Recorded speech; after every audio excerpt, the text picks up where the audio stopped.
जुल्फ़िकार सत्तार बचानी MNA, सदर Pakistan Peoples party ज़िला टंडोवाला यार रशीद अहमद जरदारी, डिप्टी कमिश्नर टंडोवाला यार की कोशिशों से कौमी अदारा बराए अमराज क्लब NICVD कायम हो रहा है और इनकी हदायत पर doctor Faisal Iqbal Memon, medical officer Tandowala यार फरहान अली पताफी, इंजीनियर अब्दुल जब्बार बलोच कौमी अदारा बराए अमराज क्लब NICVD की वर्किंग टीम के अफसरान के हमरा डिस्ट्रिक्ट हेडक्वार्टर अस्पताल टंडोवाला यार पहुंचे और विजिट किया।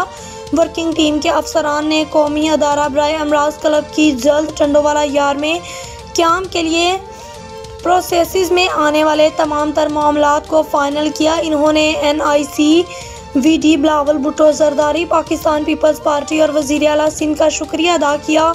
इस मौका पर PPMNA के कोऑर्डिनेटर मोहम्मद फरहान पताफी ने कहा कि कौमी अदारा बराए अमराज क्लब से टंडोवाला यार की आवाम को रिलीफ मिलेगा। इंशाअल्लाह बहुत जल्द इस अदारे का काम मुकम्मल हो जाएगा।